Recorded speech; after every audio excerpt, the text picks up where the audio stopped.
नमस्कार दोस्तों, मैं बहुत बहुत स्वागत करता हूं आपके अपने YouTube चैनल स्मार्ट इलेक्ट्रीशियन में। तो कैसे हैं आप सभी लोग। हाँ तो दोस्तों, आज हमारा जो टॉपिक है उसके ऊपर हम चर्चा करने वाले हैं कि विद्युत कितने प्रकार की होती है, उसको कितने भागों में बांटा जाता है। सबसे पहले मैं आपको लोगों को ये बता दूं कि लोग बहुत कंफ्यूज होते हैं इस टॉपिक के ऊपर कि विद्युत और करंट में अंतर क्या है। जब हम उनसे पूछते हैं कि विद्युत के कितने प्रकार होते हैं तो वो बताते हैं विद्युत के 2 प्रकार हैं, AC और DC। लेकिन हम आपको बता दें दोस्तों कि ऐसा बिल्कुल भी नहीं है।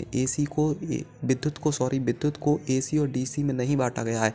हाँ, अगर आपसे ये पूछा जाए कि करंट के कितने प्रकार होते हैं तो करंट के 2 ही प्रकार होते हैं, वो है AC और DC। तो चलिए वक्त ज़ाया ना करके वीडियो को शुरू करते हैं। हाँ तो दोस्तों, आज का हमारा टॉपिक है विद्युत के प्रकार। तो सबसे पहले मैं आपको ये बात क्लियर कर दूं कि विद्युत क्या होती है। किसी विद्युत परिपथ में इलेक्ट्रॉनों का एक स्थान से दूसरे स्थान पर परिवर्तित करना यानी गतिमान रहना ही इलेक्ट्रिसिटी या विद्युत कहलाता है। अब आते हैं विद्युत के प्रकार। तो दोस्तों, विद्युत को 2 भागों में बांटा गया है। स्थिर ऊर्जा यानी स्टैटिक इलेक्ट्रिसिटी, गतिज ऊर्जा यानी डायनामिक इलेक्ट्रिसिटी। सॉरी, मैं ऊर्जा कह रहा हूँ, वो स्थिर विद्युत और गतिज विद्युत होती है, सॉरी। हाँ तो दोस्तों, पहला पॉइंट आता है स्थिर विद्युत यानी स्टैटिक इलेक्ट्रिसिटी। ये क्या होती है। स्थिर विद्युत एक ऐसी विद्युत होती है जो आवेश के रूप में होती है। यह विद्युत का कोई उपयोग नहीं किया जा सकता और ना ही इसे एक स्थान से दूसरे स्थान पर ले जाया जा सकता है।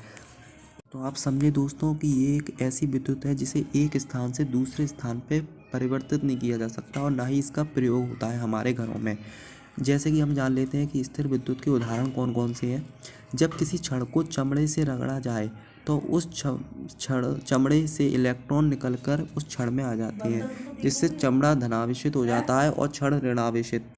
अर्थात हमें ऐसे कह सकते हैं, जब किसी चमड़े को एक छड़ से रगड़ा जाए तो चमड़े में जो इलेक्ट्रॉन होते हैं वो इलेक्ट्रॉन चमड़े से निकलकर उस छड़ पर आ जाते हैं, जिससे चमड़ा उस इलेक्ट्रॉनों का त्याग कर लेता है, इसलिए वो धनावेशित हो जाता है और छड़ उस इलेक्ट्रॉन को ग्रहण कर लेती है, इसलिए वो ऋणावेशित हो जाती है। तो दोस्तों, आप काफ़ी अच्छी तरह से ये समझ चुके होंगे कि स्थिर विद्युत यानी स्टैटिक इलेक्ट्रिसिटी क्या होती है। अब हमारा दूसरी चीज़ है गतिज विद्युत यानी डायनामिक इलेक्ट्रिसिटी। तो आइए इसके बारे में भी जानते हैं। हाँ तो गतिशील विद्युत वह विद्युत जो AC और DC के द्वारा पैदा की जा सकती है, वह गतिशील विद्युत कहलाती है। अर्थात आपने देखा होगा दोस्तों, जो हमारे घर में जो इलेक्ट्रिसिटी आती है जिसके कारण हमारे विद्युत उपकरण सप्लाई से चलते हैं, रूपांतरित होते हैं, वो इलेक्ट्रिसिटी ही गतिशील विद्युत कहलाती है।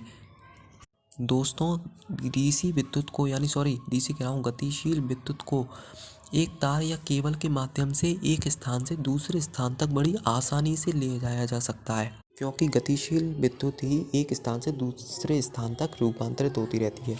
तो दोस्तों, हमने जाना कि विद्युत क्या होती है, विद्युत के कितने प्रकार होते हैं। अब मेरे ख्याल से इस वीडियो को देखने के बाद आप लोगों के मन में से जो डाउट होगा विद्युत को और करंट के प्रति कि विद्युत में और करंट में क्या अंतर होता है, तो मेरे ख्याल से अब आप जहाँ तक है इस वीडियो को देखकर जान लेंगे कि दोनों में अलग अलग अंतर होता है। विद्युत कितने प्रकार की होती है, करंट कितने प्रकार का होता है, विद्युत के कितने प्रकार हैं, कितने भागों में से बांटा गया है। तो दोस्तों, जो जानकारी मुझे देनी थी वो मैंने दे दी।